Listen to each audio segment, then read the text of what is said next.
Akira Toriyama, R.I.P. to one of the GOATs. Let's get into it.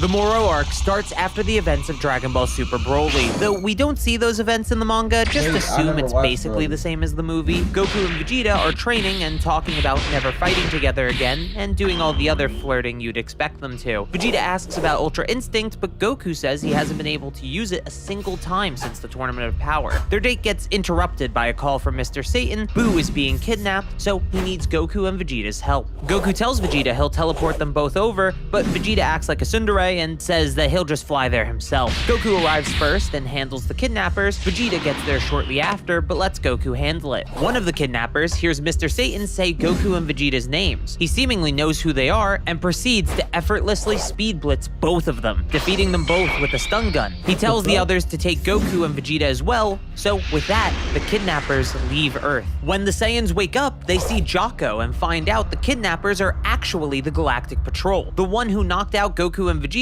is called Maris, and he's the #1 Galactic Patrol agent. He explains they kidnapped Boo because they need the Great Lord of Lords who slumbers inside of him. Apparently, 10 million years ago, 5 million years before Boo absorbed the Great Lord of Lords, there was a battle with the Planet Eater Moro. The Great Lord of Lords thought they had no chance of winning, so he gambles it all on locking away the Planet Eater's magic. It costs him his god power, but it works, and the Galactic Police, the predecessors to the Galactic Patrol, take Moro into custody since he was conveniently too strong to be killed. Even after 10 million years, he's still alive, and even worse, some of his magic has returned, so he was able to escape from prison. Unfortunately, Boo is sleeping when they need him for the 10th time this year, so it's impossible to reach the Great Lord of Lords at the moment. Goku says they'll help catch Moro, and Vegeta reluctantly agrees, though he's more interested in Maris, who seems far too powerful for a normal Galactic Patrol agent. So Goku and Vegeta are temporarily inaugurated into the Galactic Patrol, and they get some cool I'm fucking with this storyline so far. logos on their outfits. We get a bit sidetracked by the Macarini gang led by... Also, I love how in Dragon Ball they always give them like new logos whenever they get like a new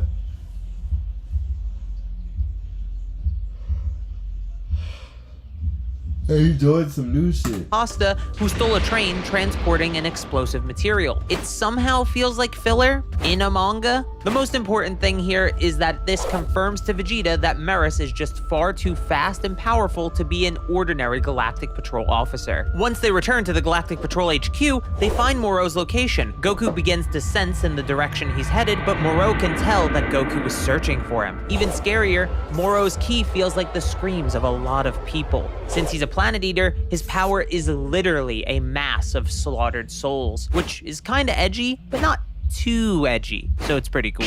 On Moro's ship, he says to his ally Cranberry that they're being searched for. However, he can't scan any more than that himself, as it takes a lot out of him. Cranberry is an ex-Frieza soldier who was captured by the Galactic Patrol. He escaped with Moro and told Moro about the Namekian Dragon Balls that would allow him to regain his magic. All Cranberry asks for himself is a single wish, to which Moro agrees. Our heroes also figure out that Moro's destination is New Namek. Goku and Vegeta teleport to New Namek before Moro can touch down, and this time they even hold hands. Maris was too distracted by his shipping dreams coming true to warn them not to confront Moro. When they arrive on Namek, they warn the Namekians, so they start to run away with the Dragon Balls. After they leave, Moro's ship lands and he exits. He tries to eat a Namekian child named Eska, but Vegeta acts quickly and saves him, talking about his troubled past with the Namekians as he does. This is actually really cool to see Vegeta's regret towards the man he used to be. So Vegeta says he wants to handle Moro himself and turns Super Saiyan. He charges in, but Moro is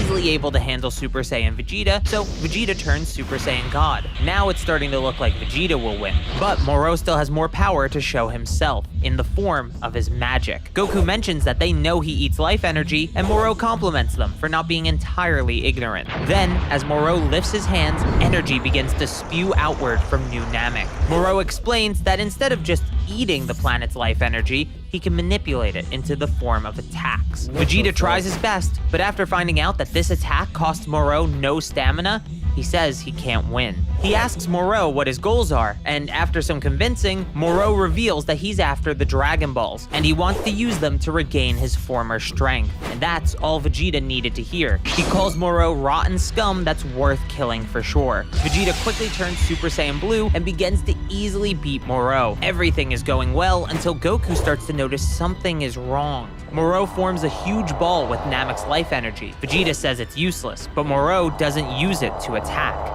Instead, he eats it and gains a massive power-up as a result. Vegeta thinks that Moro's power-up isn't nearly enough and tries to transform to face him again. But Vegeta can't even turn Super Saiyan. Not only can Moro absorb a planet...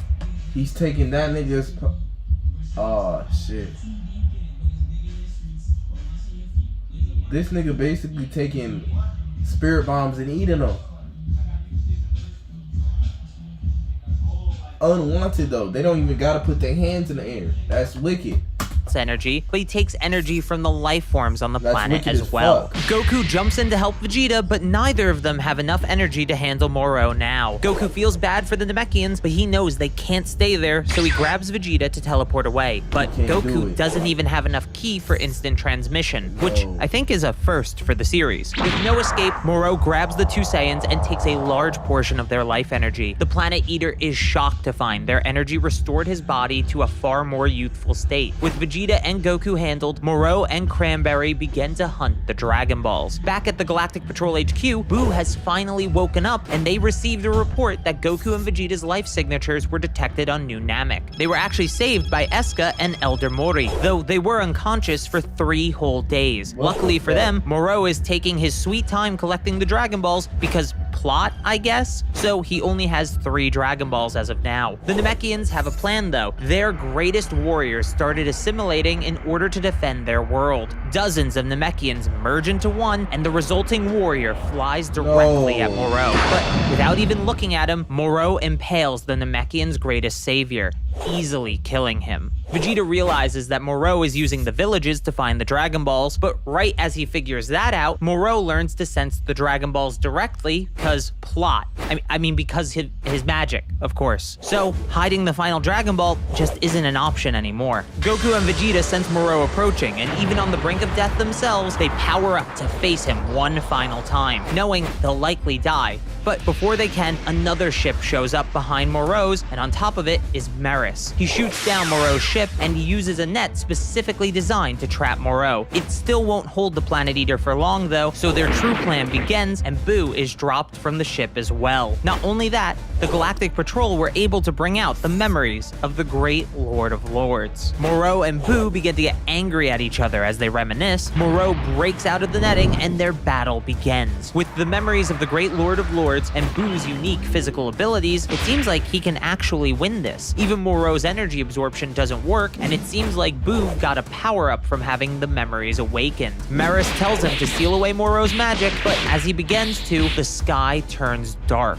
Cranberry has collected the final Dragon Ball. Before Goku and Vegeta can intervene, Cranberry wishes back Moro's full magical abilities. After getting his power back, he flies towards Purunga. These niggas done lost the plot, these dumbass niggas, bro. They had one job, bro, to watch them bitches, bro. That one little shit, bro.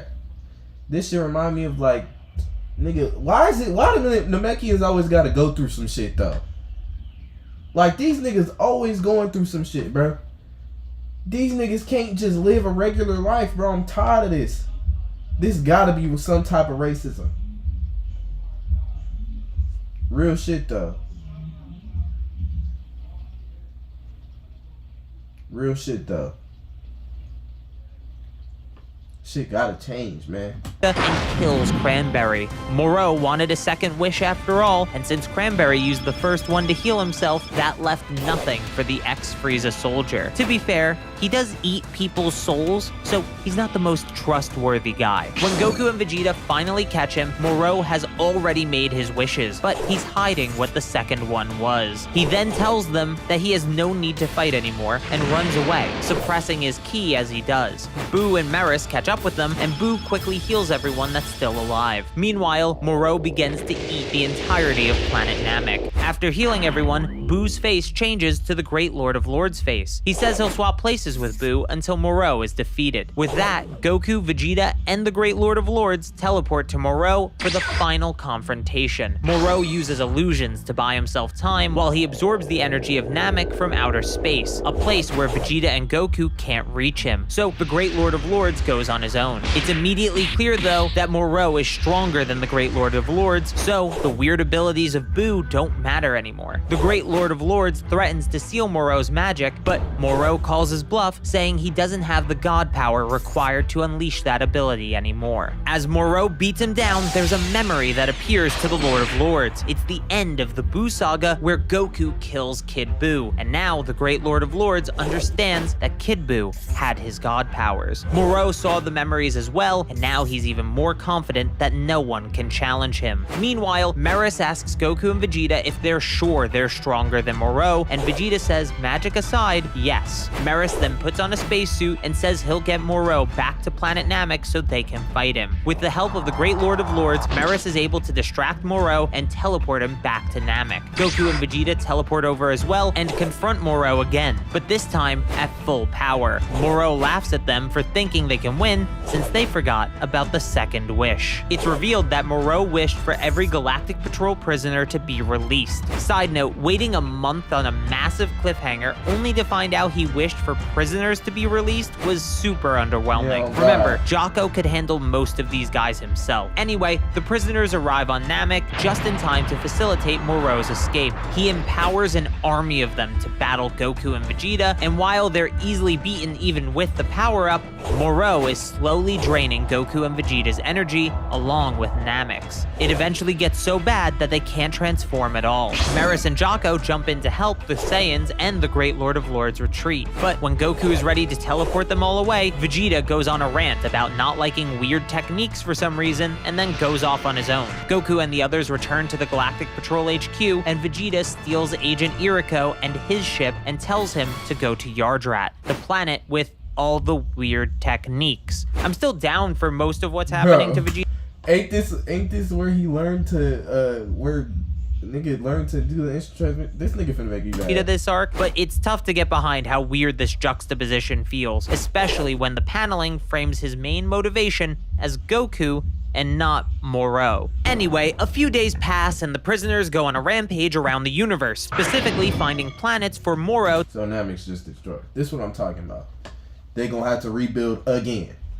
Racism. To consume. Goku and Meris are concerned at how Moro is growing even more powerful, and Meris says their odds of victory are now virtually zero. Goku asks even if Meris was fighting seriously. Goku throws a serious punch at Meris, and he dodges it easily, which seems to prove Goku's theory. Goku asks to spar with Meris, and Meris agrees. They go into a training room and face off. Goku seemingly can't land a hit even after turning Super Saiyan 3, so before they destroy the training room, Goku asks Meris to train him. Meris agrees and says he knows just the place. Meanwhile, the Macarini gang are doing their own thing while pretending to work for Moro. They even remember Jocko talking about Earth before they got captured, so Earth is now a target for the forces of Moro. See? The train section was important after all. At the same time, Vegeta has finally arrived on Yardrat. He's greeted by the Yardratians, which is what they're called in the manga, but I'm just gonna call them Yardrats because that's easier to say, who come in two types. This is done to canonize both the anime design and the Toriyama design for their race, since they were never seen in the original manga. Pretty smart, actually. They apparently heard about Vegeta from Goku in the past, and most strangely, they say Goku defeated the Ginyu Force on their planet. I guess that means there were more Ginyus than the main 5 we saw on Namek. Vegeta then meets Elder Paibara, the Yardrat that taught Goku instant transmission, and will be the one to teach Vegeta what they call spirit control, a way to use your ki in order to use techniques like these. A few days after that, Goku and Meris leave the Galactic Patrol HQ to begin their training. Back on Earth, Piccolo is concerned that he can't get in touch with New Namek and fears something terrible has happened to the Namekians. His worries are interrupted when he senses the Macarini gang approaching Earth and goes to investigate them. They shoot at him immediately, but he's too fast and is quickly able to handle them all. At the same time, Bulma meets up with Dende to tell him that Jocko wants to recruit Piccolo into the Galactic Patrol. Bulma then calls Jocko again, and they learn about Moro, the prisoners, and the fate of planet Namek. Unfortunately, as Dende realizes the Macarena gang are involved, Piccolo has already decided to let them go. Dende quickly tells him to stop them, and he does, but not before Pasta could report back to Moro about Earth and its energy. Moro decides to send a stronger scouting team to confirm it's actually worth his time. As they make their way, Goku and Meris continue their training. Meris explains the true nature of Ultra Instinct and how to trigger it. You can't simply be calm, but you have to remain calm in the face of an overwhelming shock to your emotions. After saying the technique by name, it's confirmed that Goku was right about Meris. After their talk, Meris takes Goku into a place similar to the Room of Spirit and Time on Earth, except this one only passes 3 days inside for every 1 day outside. Now, the real training begins. You'd think Goku would tell Meris about the one on Earth so they could get more time to train, but it's not even brought up as an option, so moving on, I guess. Back on Earth. Them be the plot holes in this shit. That's why I be getting mad with Dragon Ball. They be playing this shit. I ain't lie though. I'm really locked in. This is a great little like arc shit. Like I ain't gonna cap. Like this shit is tough. I haven't like the last time I was watching some or reading really was when I was reading One Piece. So it's a little different. This shit tough. Earth, they tried to gather all of Earth's greatest warriors, but only Krillin was available. They'll have to make do, since 3 stronger prisoners made their way to Earth through a portal that was made by an android. Krillin, nigga? Krillin? Ain't this the same nigga that just got blew up by Frieza, nigga? Goku! Where Gohan at, bro? I don't like how they try to write out my nigga Goten, basically. Like, Goten would have been more powerful than this nigga damn near. Android called 7-3. This android is able to copy the abilities of others for 30 minutes by grabbing their necks. The portal he made was one such ability. Without hesitation, 7-3 is able to grab Piccolo's neck and copy his abilities as well, even after being warned by Jocko. Krillin goes to help Piccolo, but Yumba drags him into a fight instead. Things are seeming bad for Earth's fighters here. Krillin is struggling with Yumba, Jocko is barely holding on against Shirameka, and Piccolo has to deal with fighting a copy of himself with infinite stamina. It's looking bleak for Earth. That's when Gohan arrives. As the strongest fighter currently on the planet, Gohan is easily handling 7-3. Right as Gohan is about to finish off 7-3, his copy of Piccolo runs out, and he switches to a stored copy.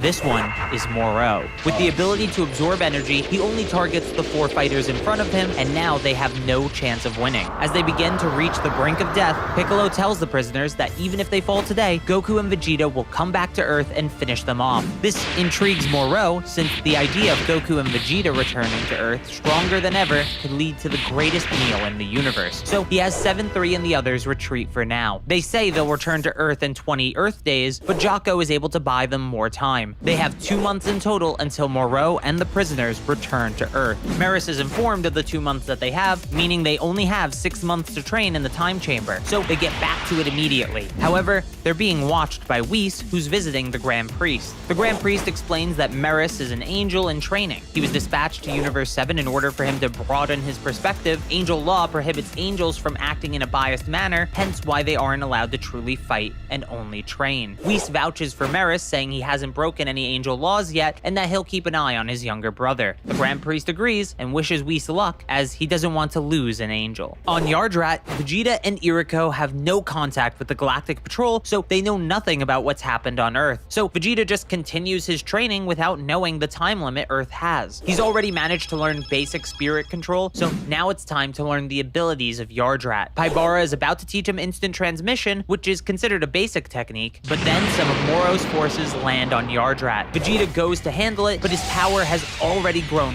far larger than he ever expected. A blast he intended to just destroy a communicator with instead blasted away an abandoned Yardrat city. As he defeats the escaped prisoners, they mention that Earth is the next target for Moro. Is this nigga Zarbon in this bitch, bro? Oh shit, let me just turn up the mic, cause I don't even feel like getting closer. But why the fuck is Zarbon back now, bro? This ugly ass nigga, bro. They should have left this nigga back where he originally came from, nigga. The gutters, nigga. Real shit, though. Oh, shit. though they don't tell him about the 2-month wait. Thankfully, Vegeta can sense Earth from Yardrat and knows that Moro isn't there yet, so he has time to continue his training. However, he has to kick it into high gear, skipping the basics and going straight for the technique that can beat Moro. Moro can sense how powerful Vegeta has become and gets excited. He tells Sagambo that he'll have to reach the outer limits of his power before going to Earth, if he even has such limits. That's called foreshadowing. So, Moro consumes planets while Goku and Vegeta continue their training until 2 months finally pass. Meris and Goku are going to have a final spar, and Meris is about to go all out. But before they can begin, Whis stops them. Whis explains that clashing at full power is considered a battle, so that would have broken Angel Law even if he called it training. Meris apologizes, but Whis is even more annoyed by the fact that Meris intended to do battle against Moro alongside Goku. Now that Goku knows Meris is an angel, everything makes sense. He asks Whis what happens if an angel breaks the laws, and Whis says they are erased from existence without a trace. It's the only way an angel can die. Weirdly, this implies that even Zeno can't remove them from existence, unless that's just a given. Something to note for the future, I guess. So Whis takes Meris back to Beerus's planet and I was wondering why this little nigga was overly strong like this. I ain't gonna lie. leaves it to Goku to finish the fight. The only issue is they leave Goku behind, so he has to figure out how to get back to Earth on his own. On Earth, the entire Galactic Patrol has arrived to fight the invading forces, as well as all the greatest fighters on Earth, minus Goten, Trunks, and the androids. Finna crash out, bro. Finna crash out, bro. Goten, bro. I love Trunks too, but Goten really been like my nigga since like the OG days, you know what I'm saying? But why the fuck do they keep doing this, bro? Prisoners begin to spread across the planet, so everyone splits up to handle them. The main battle for now is Piccolo and Gohan versus 7-3, but before they even know they're fighting him, he uses the copied abilities of an invisible race to sneak up behind and grab their necks. Things may seem bad, but Gohan and Piccolo prepared for his copy ability, and since he can only use one copy ability at a time, they are able to outperform him with combination attacks. Pushed to the brink of death, 7-3 changes to Moro's abilities again, but when he tries to absorb the key of the two in front of him, nothing happens. Android 17 and 18 are here actually, and they don't have key, so they're the perfect. Yeah, I ain't gonna lie. These is literally deep, bro. These is the niggas, bro. If they had called upon Android 17 from the beginning, all of this shit would have been avoided. That's literally that's my twin for real. This is really one of my favorite characters. Him, Piccolo, Goten. Perfect opponents for 7-3 with this copy ability. It seems like the battle is going in Earth's favor, but then Moro and Sagambo make their way down as well. The human fighters have handled their initial foes, but soon they're overwhelmed by stronger enemies. As Moro and Sagambo touch down on Earth, Piccolo knows immediately that he's on a different level than the others. Before Moro can fight, Sagambo offers to do it himself, and Moro agrees, even granting the prisoner more of his power. With this much energy, everything went from great to hopeless on every front. Even with Gohan, Piccolo, and the androids fighting together, Sagambo is just way too powerful. Now nowhere on Earth is doing well. As things start to look desperate, Goku starts getting close enough to Earth to sense what's going on, but they're still too far to teleport to, until Krillin gambles it all and raises his ki as high as it can go in the hopes of Goku finding it. It works, and Goku teleports to Krillin. When your Krillin Mickey ass, bro. And there's nothing. Krillin Mickey ass always gonna do some shit to get Goku there, his savior, nigga. With Goku finding it, it works, and Goku teleports to Krillin just in time. With Goku now on Earth, he quickly goes around saving the other human fighters, then teleports to the main battlefield where he can easily handle Sagambo. Goku is actually moving so fast only Jocko and Moro can see him, a true testament to how much stronger he's gotten. Moro and Goku have a little bromance until Sagambo gets back up and interrupts. So Goku puts him down again, but he just keeps getting back up. It turns out that Moro has given him more power and continues to give him even more power on top of that. But Sagambo's body can't handle it. After a few more power boosts, Sagambo drops dead, leaving only Moro for Goku to face. Goku gets angry at how Moro treated Sagambo, but he tells Moro he's ready to show the power he's gained from his training. In an instant, the rage leaves his face as he closes his eyes and returns to base form. When he opens his eyes, he's in Ultra Instinct Sign, the precursor to the tech. Oh shit. Oh shit. Yeah, my nigga Why they gonna go down right now? Technique of the gods. Goku and Moro begin to clash, and it seems that Goku has the upper hand. Moro's magic proves a little tricky, but it's nothing that Goku can't handle. Gohan tells his father to go all out, not worrying about damaging the Earth since they can fix it with the Dragon Balls. The same thing Goku said to Gohan in the Cell Saga. I'm sure this is the only Cell Saga reference. As the fight goes on, it becomes more even the more magic Moro uses, but Moro still hasn't tried absorbing Goku's ki. When he finally does try to get a lock on Goku to steal energy from him, Goku begins to move at top speed to avoid it. With Moro's main ability nullified, it seems like Goku can actually win the fight. Back on Beerus's planet, Whis and Meris are observing the battle. Whis praises Meris's training and asks if they'll see Goku's silver-haired form as well, but Meris says no. Back on Earth, Moro snickers and tells Goku energy absorption isn't his win condition. He's been holding back his power until this very moment. Once Moro powers up,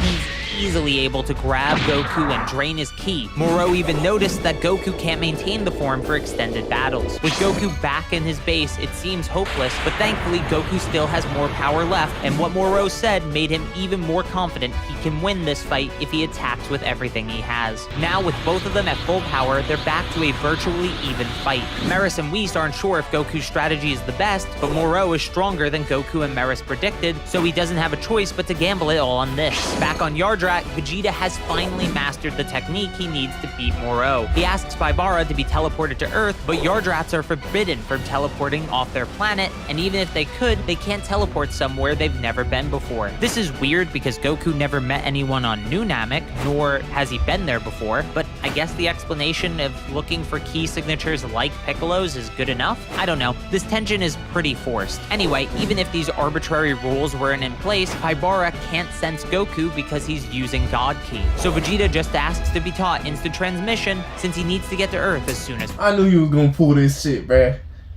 I'm bad as hell. This nigga, I'm geeked up though. I ain't gonna lie. This shit tough. possible. Goku tries to use as much power as he can, but relying on power alone only hinders Ultra Instinct, so he loses the fight and is knocked out of Ultra Instinct Sign. The androids step in to help since their energy can't be absorbed, which allows Goku to survive. On Yardrat, Vegeta desperately tries to lock onto Goku's ki, but he can't do it. Paibara senses that Goku's ki has returned and offers to break their rules for this emergency, but Vegeta says he can do it. So he tries again, and after locking onto Goku's ki, he teleports off Yardrat and arrives on Earth. Android 17 and 18 are doing their best, but they aren't strong enough to beat Moro. Vegeta appears on the battlefield right after. Goku is shocked to see him use instant transmission, but he assures Goku that he probably can never use it again. Vegeta then has the androids back off and steps in to fight Moro himself. Vegeta transforms into Super Saiyan Blue Evolution, yes, it's in the manga, it happened in the Tournament of Power, just like the anime, and charges in. Even after talking big, Vegeta's first attack barely phases Moro. It seems like he was just hyping himself up with nothing to support it. Everyone thinks Vegeta is... No, bro, this how they always love to do it. They like to hold my nigga Vegeta and come out with some new shit, and they're like, oh, check my nigga. You know what I'm saying? Oh, check my...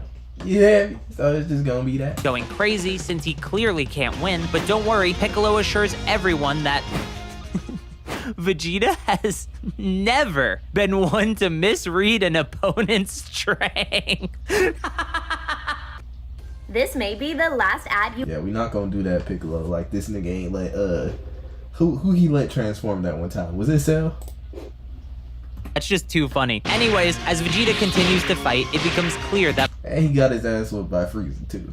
Moro is being worn down, and Vegeta is starting to deal damage. Goku is the first to realize it, and he knows what technique Vegeta is using. It's Forced Spirit Fission. Vegeta tells Moro he's liberated all the souls he's devoured. It's like Moro's planet-eating power or a spirit bomb in reverse. Goku explains to the others that Forced Spirit Fission tears things apart that were combined through fusion or absorption. Vegeta even says he could separate Piccolo, Nail, and Kami if he wanted to. This is cool, but it causes a tiny and annoying issue as well. If Goku knew about this technique since he was on You know, Goku's just not that smart though sometimes. But he is a smart fighter, so he should have used that.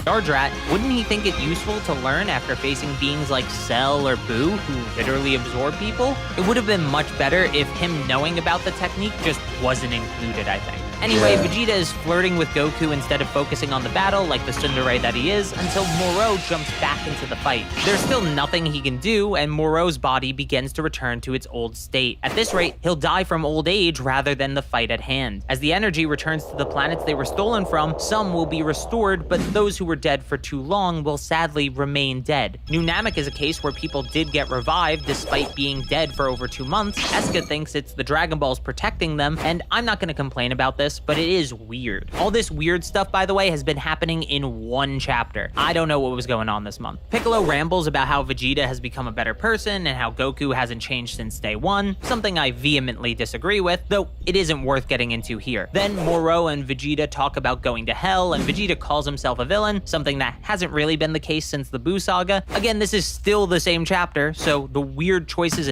Majin Buu was that nigga too. in dialogue and lore are just continuing. After that passes, Moro uses his magic to escape, and he fries Shirameka and devours 7-3. This causes Moro to transform and become even stronger than he was before, since 7-3 had a backup of Moro saved within him, power and all. That's right, Moro has achieved some sort of perfection, you could say, by absorbing an android. That sounds vaguely familiar. With this new strength, Moro is easily able to handle Vegeta, and now there's no one that can oppose him. Vegeta gets back up and tries to use Force Spirit Fission again, but Moro has seen through the technique, realizing that Vegeta needs to inflict damage in order for it to work, so he just has to avoid his attacks. Gohan says it's fine since 7-3's copy ability only lasts 30 minutes, so they can stall him out, but Moro tells them that 7-3's copy is simply returning to the original, so no such time limit should exist. A similar thing happened with Merge Zamasu in the Dragon Ball Super manga, so this makes sense. Then Moro even grabs Vegeta's neck and copies his abilities as well. He uses a Big Bang attack to finish the Saiyan Prince, and Piccolo even notes that with Force Spirit Fission, Moro can even nullify fusion. With no one left to fight, Dende makes the courageous decision as Earth's god to go down and help them by healing everyone. Krillin has a bag of Senzu and is trying his best to make it back to them as well. As those two make their way over, the main battle hasn't stopped. Gohan and Piccolo make an opening for Goku to use an instant transmission Kamehameha, and if that wasn't enough of a reference, Moro just regenerates from it like Cell does. Then he stabs his newly created arm through Goku's chest. Also, Moro makes up some bullshit about having 7-3's old copy abilities forever.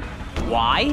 Who knows? It literally doesn't make sense. He could have just grabbed Piccolo's neck again to regenerate. Then he uses Piccolo's telepathy so he can listen in on Dende, who's telling Piccolo he's coming to heal them. Because of that, Moro creates a barrier around the battlefield so Krillin and Dende are now locked out. One by one, Moro starts to finish everyone off until only Jocko is left. Dende watches from outside the barrier in horror until it opens in front of him and an angel tells him it isn't over yet. Then we see Meris save Jocko at the last second, imbuing a blaster shot with his own energy. Before Moro can see what happened, all the injured fighters were moved somewhere else so they could be healed by Dende. Meris then begins to battle Moro, and the Planet Eater notes that Meris has no detectable energy even though he did before. Meris is actually using his God Ki, and because of it, he's actually doing well. Meanwhile, Whis and Beerus are over with Dende and the others. They were the ones who got them away from Moro, but with that done, Beerus says they're going to Bulma's place for some food. Dende begins to heal everyone, starting with Goku. It takes a little bit longer because of the type of wound he has, but eventually Goku is fully healed. When he learns that Meris is fighting Moro though, he flies over immediately. Goku stops Meris before he disappears and takes over the fight with Ultra Instinct Sign, but it simply isn't enough for an even stronger Moro. Goku is frustrated that he couldn't master Ultra Instinct, but Meris tells him one final push should be all he needs. While they're talking, Moro grabs Meris' neck to try and copy his abilities, but Meris cuts off Moro's hand before he could copy them. Meris retaliates by using his angel powers to seal away Moro's copy ability. I know it looks like he's just destroying the crystals, but it's specifically called a sealing technique, which explains why he can't just regenerate them. Beerus can sense that Meris is using his angel powers and tells Whis they're heading back to stop him. On the battlefield, Meris begins to explain how the Galactic Patrol changed him and made him grow a sense of justice. Even beyond that, meeting Goku and his friends solidified those ideals. Meris begins to charge one final attack and begins to think back to a conversation he had with Goku about Goku. This nigga gonna sacrifice himself, bro?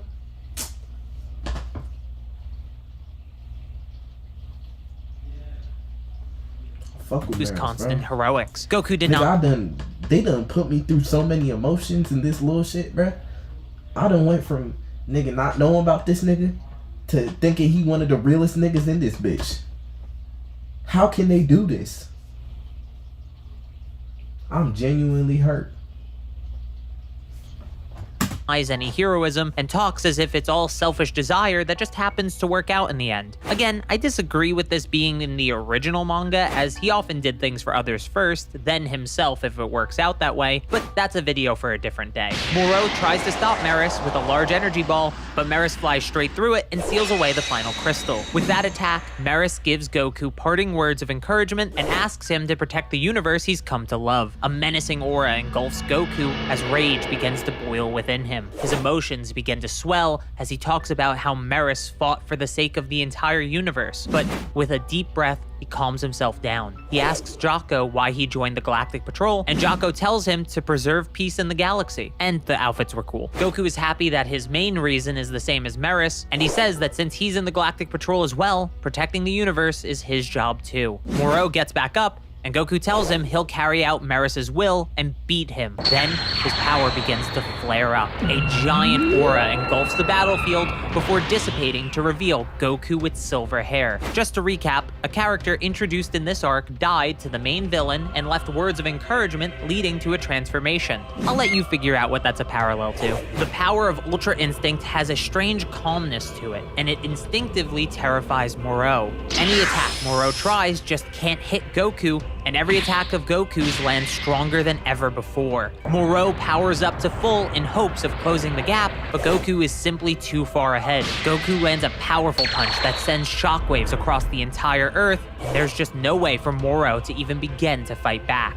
As Moro is on the brink of death, he begs for his life, and Goku asks Jocko if Moro was sentenced to death, and after hearing that he was, he resigns from the Galactic Patrol in favor of fighting him like an Earthling. Krillin finally makes it to the battlefield, and Goku, in one of my least favorite scenes, takes the Senzu from him, giving one to Moro and This nigga always doing some bullshit like this, bro. This is why I get mad with these niggas, bro. It's always some shit like this. Nigga, if it's me, he's dead. exchange for him returning to prison. The context nigga, here— he just took your best friend out the game, nigga, for an arc. Not your best friend, but your best friend from the arc, nigga. And you just gonna let that slide just cause you wanna fight a nigga, bro? This be the problem with these saying niggas, bro. Is different, but if you want to say this is a Cell Saga parallel, I wouldn't blame you. So Moro agrees to Goku's conditions, but after eating his Senzu, he betrays Goku as he obviously would, and that terrible moment is made up for by Goku's Ultra Instinct hardening his body automatically to protect him from Moro's attack, immediately breaking the Planet Eater's hand, which is literally the most badass thing. After breaking his hand on Goku's body, they begin to talk, and Goku is disappointed Moro will never be able to change. He knows he has to kill him now after they're done talking. It's the truth though, Tayshawn, you feel me? Like, this shit really get into my head. I can't stand it. Asks Moro one more time if he's willing to return to prison quietly, but that's when Moro sees the hand that Maris chopped off earlier, and he says he's never going back. So Goku says he has no choice but to kill him to uphold Maris's will. Moro asks who Maris really was, and Goku basically just explains everything. Now knowing that Maris could use the same ability as Goku, he quickly pulls the hand that grabbed Maris's neck over to himself, and he begins to transform. His hair turns silver as well, and he begins to use Maris's Ultra Instinct. This is another parallel to Cell, who gained power like Gohan's after becoming Super Perfect Cell. They begin to fly around the Earth at full speed, clashing as they do, but as the fight goes on, Moro's body starts to inflate strangely. Goku tells him it's like what happened to Sagambo. His body just isn't trained to hold that much power. Moro has to give up Maris's powers or be destroyed by them. Moro says he has no limits, remember that foreshadowing from earlier, and begins to seek a body that can contain the power. And eventually he uses his magic to merge with the Earth itself. Whis explains that Moro being merged with the planet means they share the same fate now. If Moro is destroyed, the Earth will be destroyed as well, and the resulting energy might even destroy the whole galaxy. So basically, our protagonist didn't finish the villain when they had the chance, leading to them potentially self-destructing along with the Earth. Do I really need to say what that's a parallel to? Moro then begins to absorb energy from everyone everyone touching the planet, and that energy swell within him will be a problem if this isn't handled quickly. Beerus decides he'll help Goku finish the fight, but right as he's about to, Whis gets a summon from the Grand Priest, likely to do with Meris. Before they leave, Whis tells Goku the way to beat Moro and save the Earth is to destroy the crystal on his head. If done properly, it'll release Meris's copied abilities. With that, Beerus and Whis leave, but Moro begins to hide the crystal in his expanding body. That's when Vegeta flies in and begins to punch the Earth to use Force Spirit Vision. As the power leaves Moro, the crystal reappears and Goku flies in to finish the fight. However, Moro manages to stop Goku before he reaches the crystal, and he sucks the power out of Goku, forcing him back to base form. Piccolo asks Vegeta if he can use Force Spirit Vision in reverse, and he says it's possible, so they donate their ki to Goku, as do everyone on the lookout, and even Goten and Trunks. But it isn't enough. Goku can only return to Super Saiyan Blue with that much power. Now it seems truly hopeless. They begin to discuss other options, but Moro has gone insane and will likely blow up on his own even if they do nothing. That's when a massive amount of divine power makes its way towards the battlefield, more than enough for Goku to finish the fight. Jocko had gotten the Great Lord of Lords, but that isn't whose ki this is. The Great Lord of Lords found Oob and had him donate the divine energy that reincarnated from Kid Buu. Vegeta gives Goku the divine power, and Oob is back? The only real ass black nigga in Dragon Ball, bro? Y'all don't understand, that was my nigga. And he lasted for 3 days. What? with it, Goku creates a giant ki version of himself to hold Moro's arms back, as his real body delivers the final punch, ending Moro and saving the day. Afterwards, Buu returns to normal and forgets his time as the Great Lord of Lords. The Dragon Balls are used to fix the universe, and the Galactic Patrol have an award ceremony where Goku, Vegeta, Jocko, and even Meris are given awards. It's revealed that Shin asked to exchange his own life for Meris. The Grand Priest was moved by his gesture and erased Meris himself temporarily, then restored him as a mortal to save him. So Meris now has a lifespan and no more angel powers. Can he still use Ultra Instinct? Who knows? With that settled, the Galactic Patrol celebrate as Beerus and Wait, so is Shin dead still though? Supreme Kai are punished for allowing an angel to be lost. Peace has returned to the universe. For now. This is the best arc in Dragon Ball Super, even with my nitpicks, by the way. Maybe you should pick up the manga. That motherfucker was hard. I ain't gonna sit here and cap.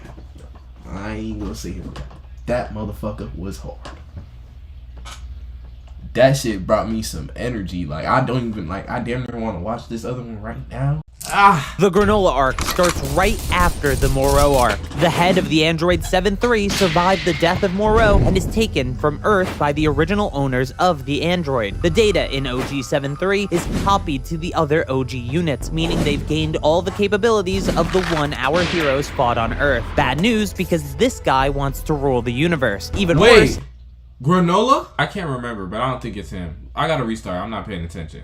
Head of the android 7-3 survived the death of Moro and is taken from Earth by the original owners of the android. The data in OG 7-3 is copied to the other OG units, meaning they've gained all the capabilities of the one our heroes fought on Earth. Bad news, because this guy wants to rule the universe. Even worse... Wait, if I remember correctly, this was the nigga that could copy everybody's abilities, correct? Okay.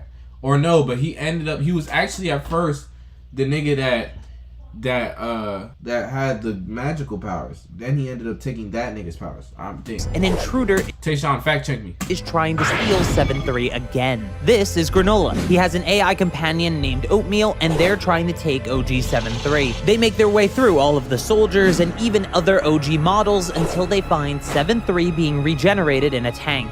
They've got him. A quick flashback to the past. It's Frieza's forces, specifically Saiyans, their frightening silhouettes as Ozaru, conquering a world of people that look just like Granolah. Before we can learn more, Granolah wakes up. This nightmare is a recurring one for him. Granolah and Oatmeal discuss his hatred of Frieza and his lust for revenge. Granolah despises Frieza's army, even though he thinks Frieza is dead, for ordering the attack on his people. Clearly, news of Frieza's second revival after the Tournament of Power is not widely known throughout the universe yet. Possibly even more than Frieza, he hates the Saiyans, but they were wiped out over 40 years ago. Granolah has no way to seek his revenge, no matter how much he desires it. Meanwhile, over on Beerus's planet, Goku is helping Whis give the Oracle Fish her medicine. Apparently, the Oracle Fish has been having insomnia, and that could be a bad omen for the future, but it could also be nothing. With the Oracle Fish settled, Goku and Whis start training. After fully grasping Ultra Instinct in his fight with Moro, Goku can enter the silver-haired form at will. But Whis reminds him that isn't the true end goal. Whis has a better command of Ultra Instinct than Meris, and the Grand Priest is even above Whis' Ultra Instinct.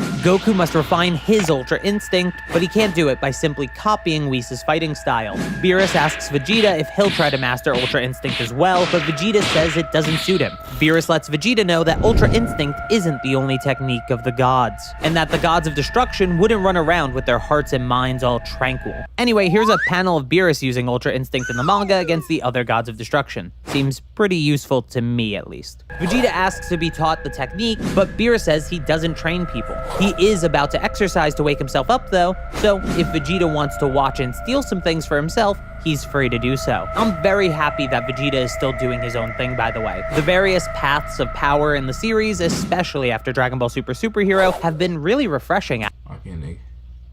No, I was watching it. I was just down here. I be watching it. I be low, but every time I go low, I'm watching everything they saying.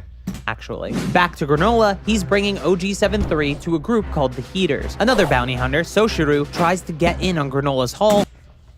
Personally, my nigga Vegeta though, I will say this. He never gonna be on no bitch ass shit. That Ultra Instinct shit feel like some bitch ass shit. You know what I'm saying? Put your ego to the side and shit. Put your pride to the side. He cool off that. I know how my nigga move, bro. He wanna be big ego. He wanna be big man all the time, nigga. Fuck is we talking about, bro? He not gonna just, you know what I'm saying? He not gonna just bow down and hide his powers and shit just cause a nigga wanna do some shit. You know what I'm saying? Real shit though. But Granolah tells him to keep his hands to himself. Granolah gets a large bag of credits, the same currency we saw in Dragon Ball Super Broly, and he asks Elec, the leader of the Heaters, what he plans to do with 7-3. Elec has no interest in making an army of OG units. He sees more value in money and intel. You can always hire combatants, and information is what truly controls the universe anyway. If you're a producer who hates AI, this plugin might change your mind. Shut the fuck up! Militaristic organizations like the Frieza Force are a thing of the past to him, but the past has a way of repeating itself. He tells Granolah that the state of the universe has been shifting. Frieza has been revived. Granolah actually has a chance to avenge his people. He demands Frieza's location from Elec, but he refuses. Granolah wouldn't be able to handle Frieza even if he did find him. Granolah approaches Elec and demands it again, but Gas knocks Granolah down. Elec tells Granolah to calm down for now. They'll take down Frieza together when the time is right, but for now, he has to be patient and wait. Granolah agrees and leaves. Oil asks Elec why he mentioned Frieza, and Elec says Granolah has gotten very strong. It'd pose a problem for them if he got stronger than Gas. None of them think it's possible, but Elec is hedging his bets and setting up a very likely situation where Frieza kills Granolah for them. For now, that can wait though. Elec wants the info and Nigga trying to use my nigga Granolah, bro. Nigga, granola bars don't be getting used, bro. They get eaten, bro. Killed. You know what I'm saying? That's just what it is. I love how Dragon Ball Z used these, what's it called, by the way, like the foods. Like, I don't know why and who decided that this was a good idea, but it's funny as fuck to me. And then we have niggas that's appliances and shit. 7-3, and with it, the location of Zuno, the man with the most intel in Universe 7. Granolah is flying to planet Cereal, but on his way, he's attacked by some goons and Soshiro. Flying to planet Cereal? Like, bro, they're trolling us. Demanding the I love it. Granolah receives. I love it. Granolah easily handles them all with his sniping abilities thanks to his cerulean right eye. He missed one target, however, and that was a painful reminder that Elec is probably right. He can't beat Frieza yet. And back on Beerus's planet, the sleeping this nigga sniping niggas like this? Let me find out I got that shit in my bag too. Ha! Ha! Ha! Oracle Fish mumbles that the strongest warrior in the universe will soon rise up. Granolah returns to his homeworld, planet Cereal. A race called Shigarians inhabit the planet since the Cerealians were killed off. It was actually the Heaters who sold planet Cereal to the Shigarians that lost their own planet. Granolah doesn't stay in the city with the Shigarians because the civilization was made for them, and on the mountain his house is on, he can see the ruins of his hometown, making sure he never forgets what the Saiyans did to his people. Back on Beerus's planet, the God of Destruction asks Vegeta about the Saiyans' destructive past. Vegeta sees the Saiyans as having carved their own fate, something Goku actually says in Dragon Ball Z. Beerus says it's a ridiculous notion, but Vegeta asks what Saiyan history even has to do with the technique Beerus is showing him. Beerus says, plenty, as he destroys one of his decorative planets, but the explosion is larger than from a normal ki blast. Vegeta asks what that technique was, and Beerus says it's a small glimpse of what he can do. Before Vegeta can even ask how to do it, Beerus slams Vegeta into the ground. He tells Vegeta that if doubt continues to weigh him down, this power will never be his. Vegeta's own crimes aside, it's self-centered for him to carry guilt for the sins of all Saiyans. Beerus Talk to him, nigga. It's cause that nigga too powerful on his people though. But it's true. Nigga, be yourself, nigga. Handle business, nigga. You know who you is, nigga. Real shit. throws Vegeta to the side and finally tells him the truth. He was the one that suggested Frieza destroy planet Vegeta and the Saiyan race. As Beerus continues to taunt Vegeta, the Saiyan Prince transforms into Blue Evolution and begins to fight Beerus, but it's just as one-sided as ever. He tells Vegeta that the things the Saiyans did in the past have nothing to do with Vegeta now. He'll never be able to grow beyond this point so long as he's trapped by the past. Then Beerus grabs Vegeta's arm and uses destruction, also known as Hakai, on Vegeta's armor. Goku even points out that he tried and failed to do this in the past, referring to the manga's version of the future Trunks arc. Beerus says his mind is always on destruction and nothing else. That's why there's no limit to his power. Not literally no limit, by the way. He means his potential to grow is limitless because of this mindset, while Vegeta's potential to grow is limited by his own guilt-ridden mindset. Beerus further elaborates and tells Vegeta to destroy any stray thoughts and recreate himself from scratch. Before creation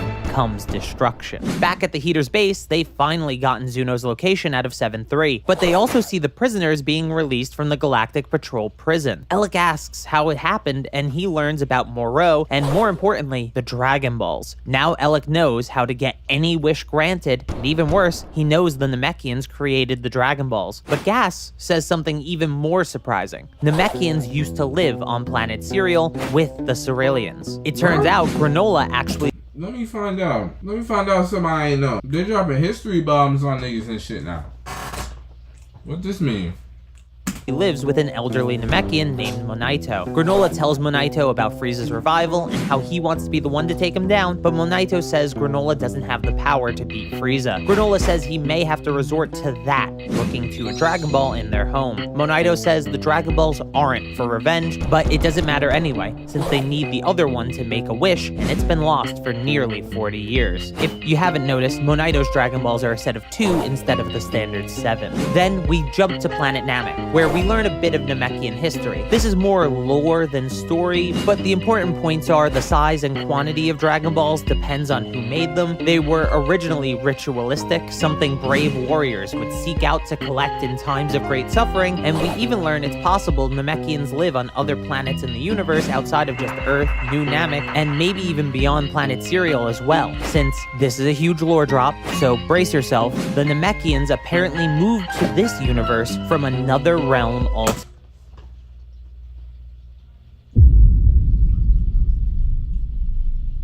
Okay. Why did we not know? I mean, alright. Together. What that will mean for the future, I don't know. Means nothing now. Back on planet Cereal, Monaito says since he's the last Namekian on the planet, his Dragon Balls will die with him. He tells Granolah that wishing things back the way they were would only punish the Shigarians unjustly, and revenge would only give rise to new enemies. Granolah agrees, and Monaito goes to sleep. Unfortunately, Granolah is watching his space TV and sees that a Shigarian found the missing Dragon Ball, so he steals it. He goes into the wilderness and summons the eternal dragon Torombo and Granolah wishes to be made the strongest warrior in the universe. Torombo clarifies Granolah's wish as being the strongest mortal in the universe, and Granolah says yes. Torombo says he can make Granolah stronger, but only to the limit of his latent potential, which makes becoming the strongest in the universe beyond his reach. However, Torombo can make Granolah the strongest in the universe if he agrees to a certain condition. Without hesitation, Granolah agrees. Back on Beerus's world, Vegeta is trying to learn destruction, but he's doing it wrong. Beerus says you need to erase the target from existence, turn something into nothing. This destruction of matter is what creates the large release of energy we see. Goku continues to train with Whis and is excited to see if he or Vegeta will end up the strongest in the universe. Whis says it may not be either of them, and that surprises Goku since he can't think of anyone stronger than them, and neither can Whis. Funny enough, this should mean Goku and Vegeta are stronger than Broly at this point. Whis elaborates that the next powerful entity can appear at any time. That's the truth.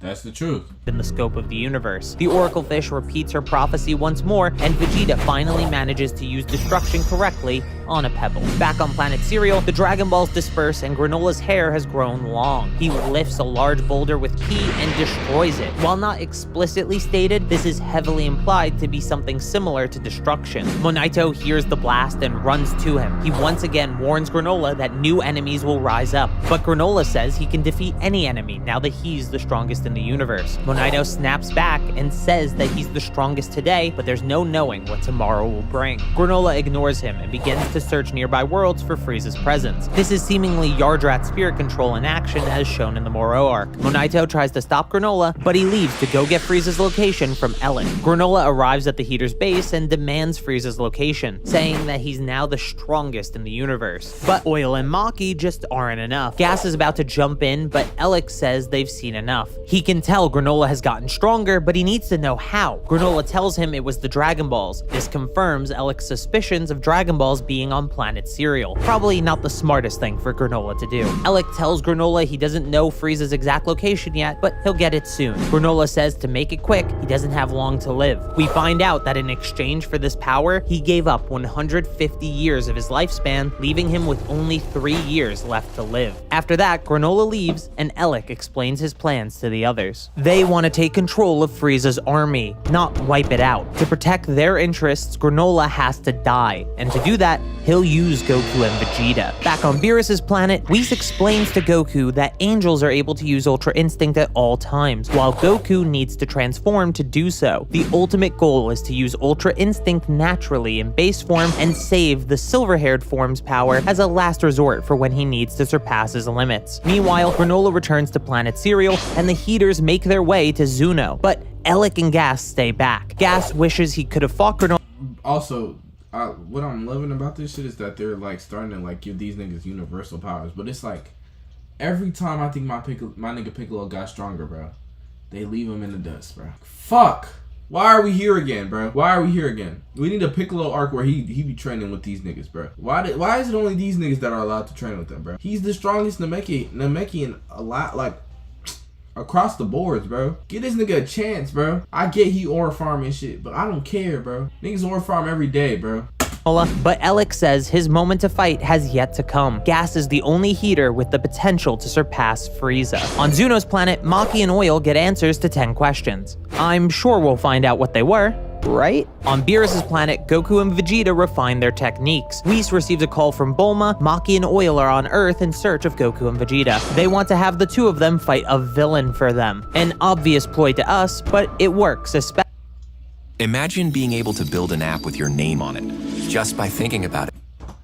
I don't give a fuck about no apps. Why do we when have they so mention many this ads? villain is the Why do we have so many ads? Anyways. strongest in the universe. Goku and Vegeta want to claim the title of strongest in the universe for themselves, and even Whis and Beerus get involved in their rivalry. Beerus gives Vegeta an earring that's the symbol of those who can use destruction, and Whis gives Goku's gi the symbol he gave it in Resurrection F. On Earth, Maki and Oil steal the Dragon Radar. Then, 30 minutes later, Goku and Vegeta arrive. Maki and Oil then take them to planet Cereal. Before they land, Maki lies to Granolah Granolah telling him that Goku and Vegeta are Frieza Force assassins. He thinks this works better for him because he can extract info from them, but then she tells him they're Saiyans. Granolah flies up and looks at the ruins of his hometown, knowing that the moment of his revenge is soon at hand. 18 days later, Goku and Vegeta arrive on planet Cereal. Maki and Oil stay behind after telling them where to find Granolah, but Goku and Vegeta are getting suspicious. Before they can figure out the Heater's ploy, they get attacked. Granolah is sniping them from a distance. They manage to avoid the attacks, but they can't track down their origin. A blast even manages to hit a vital spot on the back of Goku's neck, forcing them to use a Senzu already. Vegeta tells Goku to stop relying on Ultra Instinct if it isn't mastered yet, so Goku turns Super Saiyan. Then he finally finds Granolah and sends a Ki Blast at him, but Granolah manages to dodge it. Goku says Granolah is even faster than instant transmission. Granolah introduces himself as the last Cerealian, and that means nothing to Goku and Vegeta. Vegeta questions Granolah's motives further, but he doesn't answer and uses destruction. Goku and Vegeta manage to dodge it, then Vegeta tells Goku to get payback for being struck down earlier, so Goku versus Granolah begins. Goku transforms into Super Saiyan God, and he starts to use Ultra Instinct again. Vegeta notes that Ultra Instinct seems to be more accurate in conjunction with transformations. Basically, the stronger the form, the better it is at using Ultra Instinct, which makes some sense since the limit-breaking silver-haired form is the only way for him to use it perfected. Goku dodges every attack, but it was all a distraction, and he gets hit once. The attack was light, but it hit Goku's vitals, toppling him in a single blow. Granolah has figured out how Ultra Instinct works, but notes that no one is perfect, and even that technique can't hide his vitals because of Granolah's right eye. Granolah also knows that Goku is holding back, so he tells him to hurry and use his full power. He doesn't have time to waste here. Revenge on Frieza is his ultimate.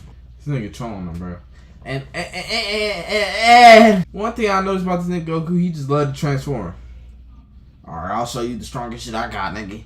You just make sure you go all out too. We gonna go, you know what I'm saying, brawl for brawl. We gonna really see who got it. This bitch 36 minutes long. I know they lost this fight. Real shit. But it's cool though. They ain't, you know what I'm saying? One thing, like, Luffy lose his fights, but he that nigga though. Love my nigga Goku and Vegeta. Like, every time I watch this shit, it makes me, like, fuck with him more. But it's like, bro, we need some One Piece shit, bro. Like, fuck. That's literally, oh my god. It's the best anime ever, bro. Goal. Goku is confused though, since he thought Granolah was the villain, but before they could talk about it, Granolah powers up and tells Goku he'll pay for the crimes of the Saiyans. Goku uses Super Saiyan Blue with Ultra Instinct. However, Granolah still manages to strike Goku's vitals again. Stronger attacks and faster evasion won't ever help because Granolah's right eye can lock onto his vitals every time. But Goku disagrees and says he just lacks training to use Ultra Instinct to its full abilities. Granolah tells Goku not to make excuses and says he's ending the Saiyan line here. Then he uses an attack just like Moro's. Goku barely manages to teleport away in time to Vegeta in the Cerealian city. Vegeta has figured out that Granolah is the survivor of a race he'd heard about long ago that was wiped out by the Saiyans. This explains the grudge he holds and that Maki and Oil were using them all along. Goku asks if they should try to convince Granolah, but Vegeta said it won't help since he wants to wipe out the Saiyans. So Goku has to beat him first, then convince him. So he uses Ultra Instinct, the form, and faces Granolah once again. This time, Granolah can't perceive any vitals, and the battle is extremely one-sided. Granolah can't touch Goku, and every attack from Goku is far stronger than before. Goku tries to talk to Granolah. I guess I was wrong. Fact check me, I'm done. I'm sorry. And I love how Vegeta sending this nigga out like a lackey. Now that it's over, but Granolah never said he lost. The Granolah he's been fighting was a clone sent to fight Goku and Vegeta, but he underestimated them. This had the unintentional benefit of wearing down Goku's Ultra Instinct until its accuracy and stamina dropped, giving Granolah the opening to deliver the finishing blow. With Goku down, Vegeta steps up. He tries to reason with Granolah a little bit, but Granolah doesn't believe a word he says. So Vegeta transforms into Super Saiyan Blue Evolution and tells Granolah to prepare to perish. Vegeta and Granolah begin to fight, but Granolah is clearly stronger. Even his version of destruction is more powerful than Vegeta's. Granolah is impressed by their power, but he tells Vegeta this struggle is pointless. No matter how powerful he is, Granolah remains the strongest in the universe. Vegeta admits that Granolah is stronger right now, but he's sure he'll win. Vegeta tells Granolah that rankings are well and good, but they only reflect a moment. Vegeta has even gotten stronger during this fight, and with nothing on the This nigga stay talking shit in the middle of a fight, knowing he's losing, talking about Saiyans get stronger as we fight. This nigga put his trump card on this bitch every time, bro. I ain't never seen a fight where this nigga really getting fucked up and he ain't say some shit like that, bro. Like, this nigga believe, like, every single time. Only time is when Frieza killed that nigga. And he said, Goku, please, for our people, for our pride. And that nigga went out. You know what I'm saying? Shout out my nigga Vegeta, though. He still ain't never go out as no bitch. But that shit kill me every single time. Line, he can truly enjoy it. Even after taking a blow to a vital point, he's still happy to be fighting. Then Vegeta's aura begins to flare a rich purple, and Vegeta reveals his new transformation based off the teachings of Beerus. According to Vegeta, his power is unbounded. This new form has closed the gap between him and Granolah. Granolah is starting to get flustered. This power is well beyond anything he expected from the Saiyans. In contrast to Ultra Instinct that protects from damage, this form turns damage into power. Vegeta tells Granolah that Goku's body may have a mind of its own, but he's all. Oh shit.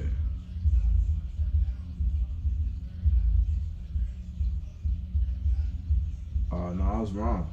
I'm sorry. All ego. So go ahead and call this form Ultra Ego. I was just talking about this nigga ego. Child, what the fuck I'm supposed to say? I'm a genius. I'm a genius.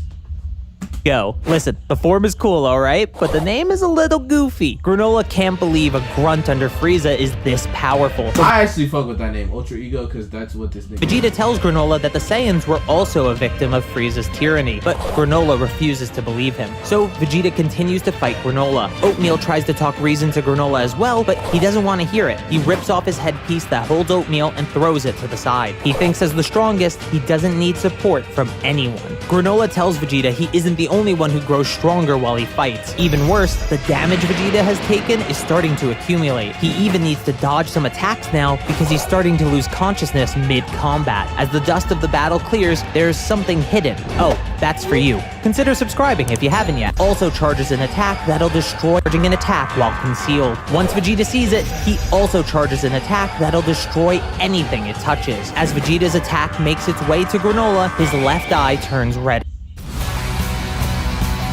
Nigga, they done give this nigga Granolah, nigga, both eyes, nigga. Blind man see eye. Fuck. They didn't give this nigga uncolored eyes, bro. Power, he easily destroys Vegeta's attack.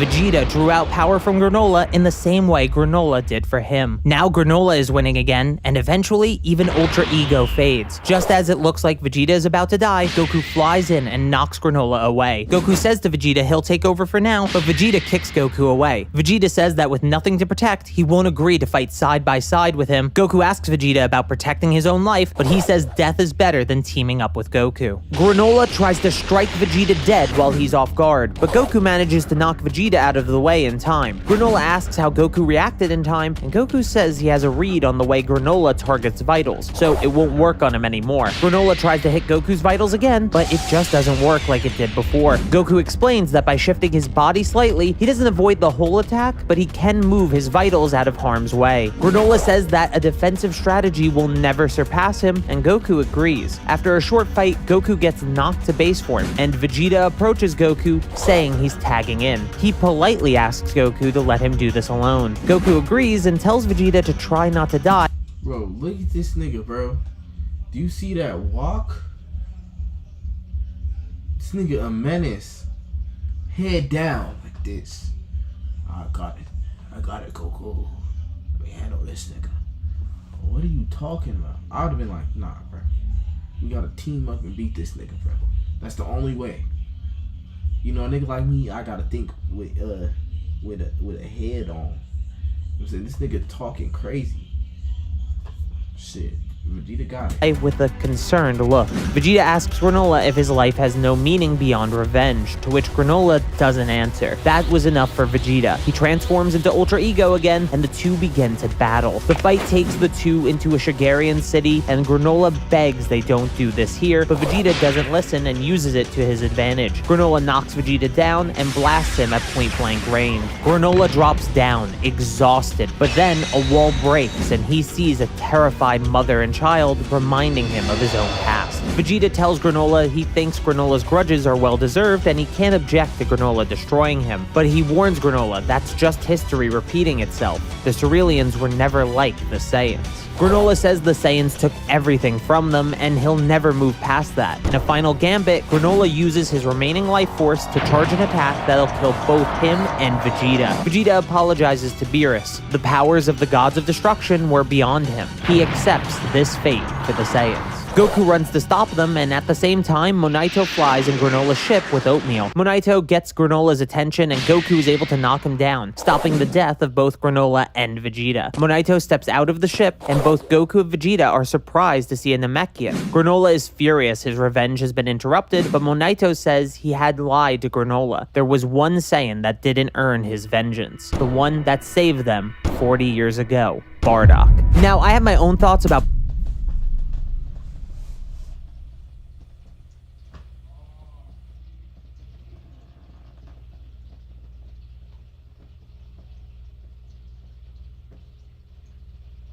What?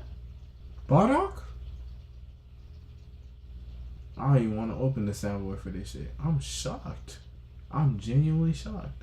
I should have had the soundboard open for that. Bardock being important to the story in this way, but I'll save those for a different video. Comment your thoughts about this narrative choice below. Anyway, we finally learned what happened 40 years ago. The Saiyans invaded planet Cereal, wiping out the Cerealians and the Namekians on the planet. Bardock is the one that finds Granolah and his mother. They remind him of Guinea and Kakarot. The other Saiyans leave, and Bardock stays behind to look for survivors. He finds Monaito as well and brings Granolah and his mother to him. He leaves the two remaining Cerealians and tells them to keep off Frieza's radar. Before he goes, Monaito asks his name, and he says Bardock. Monaito says Goku is the spitting image of Bardock, and Vegeta reveals to him that Bardock is his father. It's actually smart having Vegeta do this since he was teamed with Raditz in the past, and it's likely he knew about Bardock. Something doesn't add up to Granolah though. Why didn't his mother survive? It turns out Bardock ended up staying longer to get healed by Monaito, and because of it, he's there to see the Heaters arrive to broker off the planet. They overhear Elec talking about selling the planet to the Shigarians and how they aren't destined to serve under Frieza forever. As they're listening, Granolah wakes up and screams because he sees Bardock. Monaito quickly knocks Granolah out, but it's too late. The Heaters heard him. Bardock quickly sets up a situation that looks like he's about to kill the remaining survivors of the planet, and Elec tells him to get on with it. Bardock tries to explain that the Namekian's strange ability might be worth checking out, but before he could finish, Elec shoots Granolah's mother dead. Elec tells Bardock to kill the other two, but he quickly turns and attacks the Heaters instead, giving them a chance to escape. Elec knows they might have overheard their conversation, so the three of them have to die. Gas says he'll handle it, and Elec leaves it to him. Back in the present, Gas is thinking about the past and how he'll never suffer such indignity again because he's grown strong. Elec agrees, but tells him it never hurts to have insurance. Maki gets Gas from Elec since Granolah, Goku, and Vegeta have stopped fighting, so Elec will search for the final Dragon Ball on his own. Back on the battlefield, Granolah can't handle the revelation. Not only was he saved by a Saiyan, but his mother was killed by Elec, the man he's been working for decades. He's angry at Monaito for lying, but it was the only way for them to survive. Vegeta asks if Bardock beat Gas, and Monaito says he did. Vegeta is surprised because Bardock was a low-class warrior. Before Monaito can explain what happened though, the sky goes dark quickly and goes away just as fast. Elec has made his wish. Then, a massive power appears on the planet. Maki and Oil present the true strongest in the universe, and out walks a much older-looking Gas. Gas quickly handles everyone, creating objects out of ki to use as weapons or obstacles as he fights. Gas is happy he's finally allowed to kill Granolah, then he realizes Goku is Bardock's son. Gas is about to kill Goku, but Monaito frees Granolah, who manages to shoot Gas in the back and draw his attention. Then Monaito frees Goku and begins healing him. Monaito asks him one favor: please save Granolah, to which Goku says he'll do what he can. As Granolah fights, he asks why they let him live. Gas said they didn't know Granolah and Monaito had survived till several years later. We see in the past that Granolah has made a name for himself as a bounty hunter, and Elec took advantage of the fact that Monaito never told Granolah about what Elec did and recruited him for the Heaters. Monaito regrets that choice and says he doesn't even live up to being a Namekian. Why would Minato do that dumb shit though? Because he can't even restore Goku's energy. Then Goku remembers they had one Senzu left. He asks Vegeta about it, but it's in his armor that he threw away. Granolah gets knocked out by gas and Goku is healed enough to jump back in for a bit. He tells Vegeta to find the Senzu and eat it immediately. Vegeta tells Goku not to die, similar to what Goku said earlier, but with a less somber context. Goku turns Super Saiyan Blue and he's holding his own against Gas, but clearly Gas is stronger. Vegeta finds the Senzu, but instead of eating it, he offers it to Granolah, telling him to settle this grudge with his own strength. Granolah eats the Senzu and rejoins the fight. He puts on oatmeal again, apologizing to his support unit and saying he'll always want it to back him up. Granolah and Gas start battling, but Granolah actually has the upper hand because Gas is only using powers he had before the wish. As Maki puts it, it isn't that he can't wield his new power, he just doesn't want to. Granolah taunts Gas for holding back, so Gas begrudgingly starts using his new techniques and powers. Instant transmission, destruction, and everything else Granolah can do, but stronger. Gas versus Granolah turns into a battle of teleporting. Despite Gas being stronger, Vegeta notes his use of instant transmission is sloppy, so Granolah still stands a chance, but as they continue to trade blows, Gas slowly gets more and more accurate until he can track every one of Granolah's moves. Granolah's final gambit is using his clone technique to distract Gas while his main body charges an attack at point-blank range, but the cost is his main body feels all the damage the clones took. Monaito goes to heal him, but Granolah tells him it isn't over yet. Elec removes Gas's head decoration, which liberates his inner nature and his true power. Bro, so this nigga Gas got 1,000 transformations? What are we talking about? This is not right. When they're in his inner nature and his true power. Maki says they lose all sense of self when their instincts are liberated, but Elec says Gas can handle it. I guess this is kinda like their version of the Saiyan Dozaru form. Gas begins to bulk up and returns to the battlefield acting like a mindless brute. He's far stronger now and he's easily beating Granolah. Then he attacks everyone he sees. Vegeta is next, but Goku jumps in to help him. When Gas sees Goku, he goes flying back, traumatized from fighting Bardock. This is what Elec needed. As Gas remembers the pain of that loss, he returns to his senses. Now with full control over his instincts, Gas is the true strongest in the universe. Gas uses his new power to immobilize Goku and Vegeta. Granolah tries to kill Elec, but Gas teleports him to safety. Granolah is furious and charges a blast, but before he can fire it, Gas breaks Granolah's forearms, shoots out both his eyes, and it ends with Elec shooting Granolah through the torso the same way he killed his mother. Goku is mad, but he just can't do anything. Then Vegeta gives him the last of his energy to go and fight. So Goku turns Super Saiyan Blue again. He attacks Gas, but before he loses his cool, Goku calms down. He tells Gas they have no reason to fight, so he asks Gas to leave. Gas is surprised that Goku isn't angry at Granolah's death, but Goku says he has to remain calm for his special move to work. Elec says he can't let them live, so Gas attacks Goku. He's messing with Goku, using things that won't actually kill him, hoping to see the same fire he saw in Bardock, but it just isn't there. Gas asks if Goku is really Bardock's. Get up, nigga! What's up, though, Stream? Stream, bro. Yeah, you saw how I just handed out the chair, Stream? folks. I'm saying we back in this bitch. Yeah. I'm the captain now! I'm the captain now! Nigga, grab that nigga up, bro. We ain't grab up the cam in a minute, nigga. I'm the captain now, Grab the nigga. cam up, nigga. You hear me, nigga? Fucking get straight, nigga! What up, Chris? What's up, P-Dot? That nigga got me. Bro. Is that the Gomorrah? What you watching? How do I know that, bro? I'm Nah, such you an know, anime bro. man, That bro. nigga I'm such anime an fan for anime sure. Bro, I ain't gonna lie, I really hit my nose like when I went down here. Like, I don't know why this nigga jumped out. Why this nigga dived down? The pain that I felt in my nose right now, I almost shed a tear. I ain't gonna lie. Hey, I actually nah, did ass. that should be hurting though. That shit hurt so When bad. I know it hurt. you get hit in your I know it nose, Like nigga, that when shit you be got hurting. me, like, I was like, bro, That shit ain't like no nigga, joke. Nigga, you feel that I almost shit cried tomorrow. right now. That shit hurt so bad. Nigga, listen, I need 2 lighters to light y'all ass up. I'll do it. All right, come back in 10 minutes. son, and Goku Okay. says he lost his memories when he was little. Gas understands now and says he cannot fall to someone that can't comprehend who he really is. For now, Goku is getting beaten. Gas and Goku are Goku ain't never gonna beat. Nah. momentarily separated, and they both see Monaito healing Granolah. He's still barely alive. Gas is about to kill Monaito, but Goku grabs Gas and teleports to another planet. Then Goku taunts Gas to see if he can follow him by teleporting. Eventually, they end up in the Galactic prison, where the prisoners remember Gas as the kid who once pissed himself, which is hysterical. They continue to teleport after each other, and Goku asks if Gas should really be following Ellen. Goku's own brother tried to kill him a while ago, so Gas might want to watch his back. Gas continues to follow Goku as he teleports from place to place until eventually Goku finds Whis. Then Goku teleports back to each world they went to in reverse order until he's back on planet Syria, leaving Gas no way to teleport back since he can't sense Goku from this distance. Gas asks Whis which way planet Syria is, and he tells him. Then Gas flies through space to get back. Most surprisingly, This nigga ain't shit, bro. Strongest in the universe and he can't figure out where the fuck this nigga is and sent him. Make it make sense. Fish doesn't recognize Gas.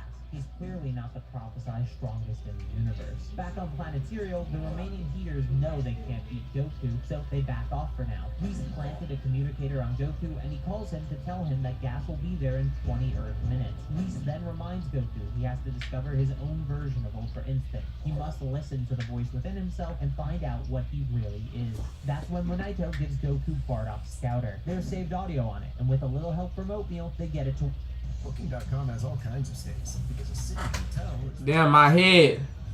That really fucked up my nose, bro. I'm hurt. Ah! Hopes of finding out how Bardock beat Gas.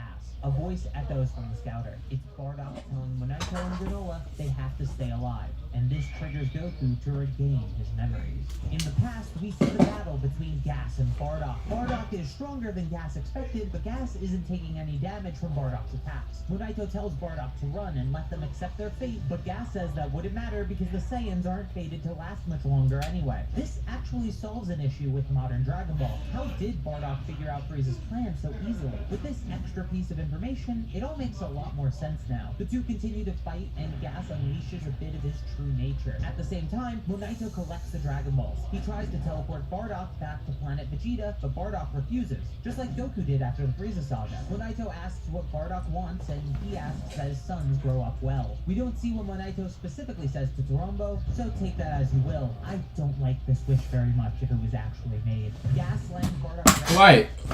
This nigga just wished for his kids to be good. bound by his tail until eventually it snaps off. Gas is about to finish him off, but Monaito blocks the final attack. This enrages Gas and leads to him fully unleashing his true nature. Monaito is knocked away and Bardock continues to fight, but it seems like he's doing better now. Gas asks if atonement or revenge motivate him, but Bardock says only an idiot would think about anything else besides winning in a battle of life or death. Then Bardock pushes past his limits and beats Gas. Elec is disappointed in Gas and tries to finish off Bardock, but he misses and he has to leave because Frieza has arrived. Then Monaito finds Bardock and tells him he won the battle. Back in the present, Goku remembers everything up to being sent to Earth, and he says to Vegeta he finally understands what Saiyan pride is about, or he remembers it, along with Bardock's face.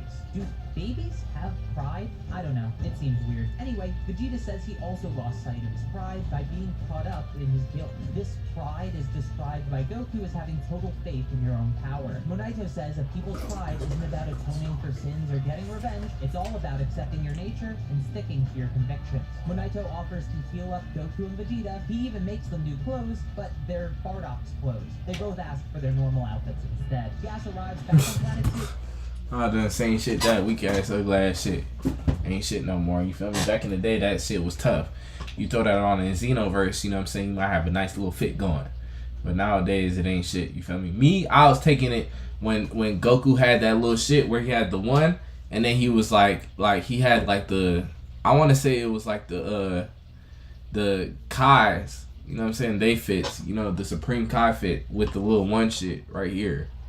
Or like when he came back from that little island where he learned the instant transmission, that fit was tough. You feel me? Goku and Vegeta step out to face him. The two Saiyans power up, agreeing to fight together this time. Vegeta activates Ultra Ego, and Goku activates Ultra Instinct. So the fight begins. But this time, what drives Goku and Vegeta is a pure desire to win at all costs. They fight together in one of the coolest fights in the manga, and eventually both push a Hakai towards Gas with all their might. Gas manages to push it back though, and Vegeta leaves Goku to handle it while he fights. Tobias, you supposed to be my only viewer though. Like, other than Tayshawn, it's supposed to be you and Tayshawn.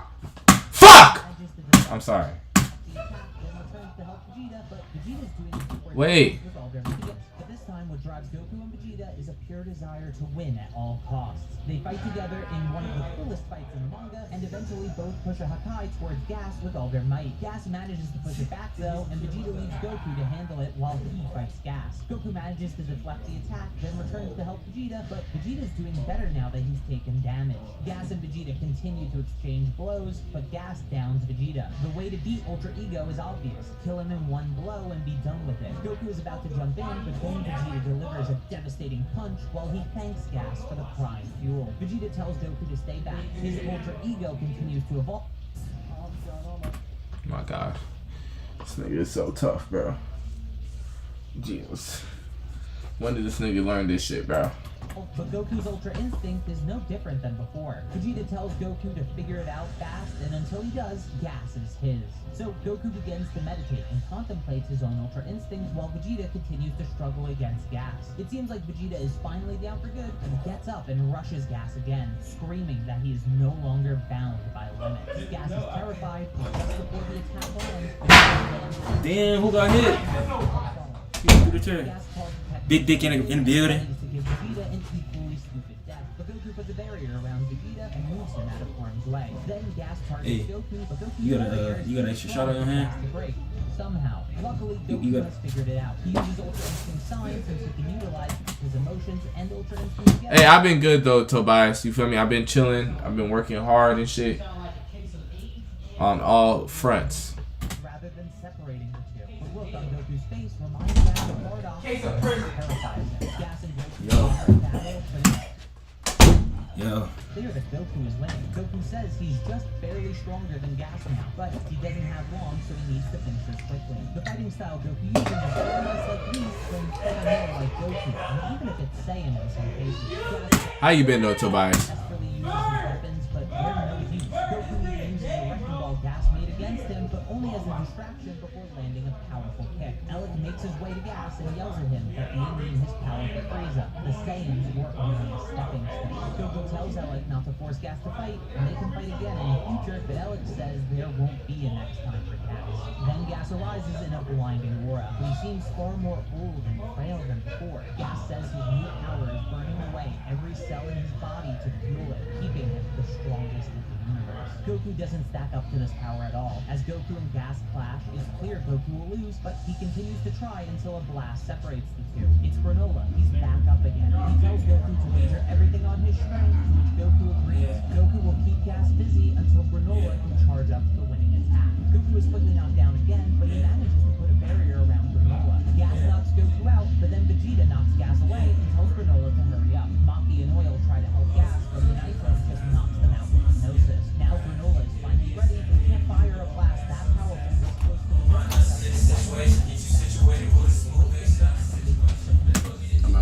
Alright, fam.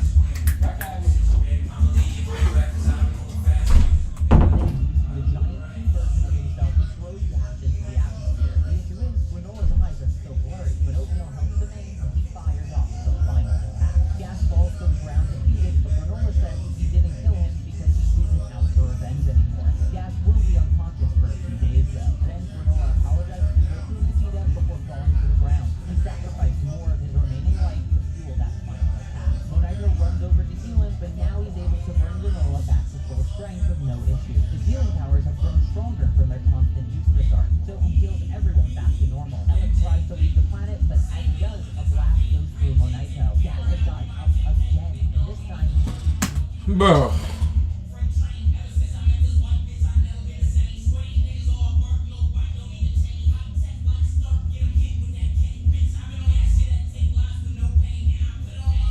How does this shit happen, bro? How does this shit fucking happen, bro?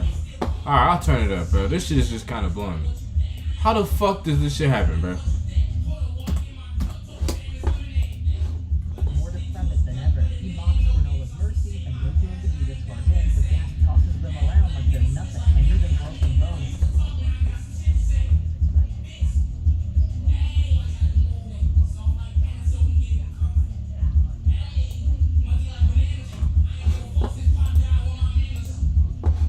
Bro, it's cause the Max OS screen capture is off or something.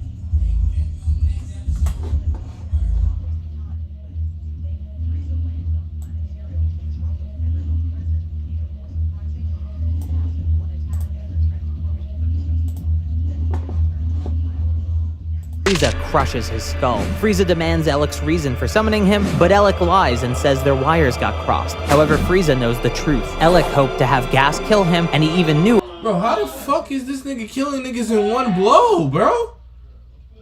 He ain't even been here. Let me go back, bro.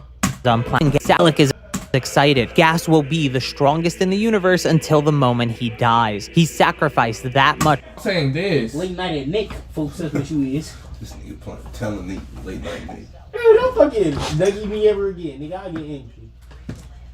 I'll get angry when something dangerous. Something dangerous are happening. Nigga. This nigga West crazy. Bro, don't ever troll me, bro. I swear to God, don't ever troll me again, folks. Don't ever troll me, folks. I almost...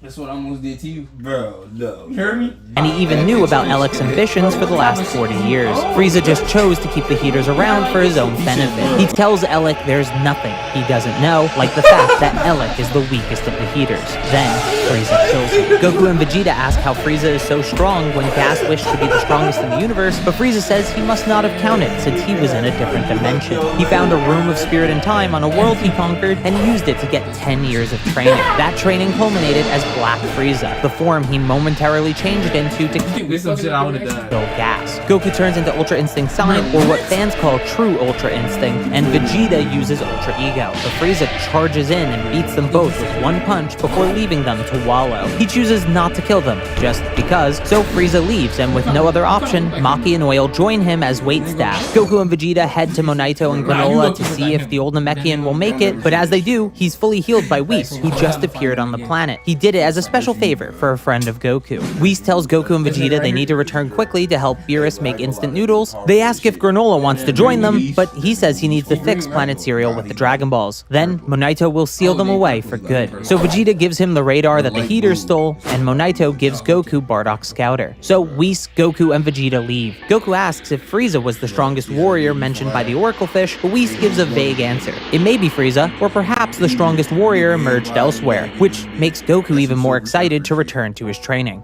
So she say you so true, baby girl, I already know. How did this shit when I'm on? It damage what I know. Mixing a drink, make a potion. It might just put me on the floor. Mixing a drink with Patron. Can't do this shit on my own. Looking to change my tone. What you gonna do when I leave and I'm gone?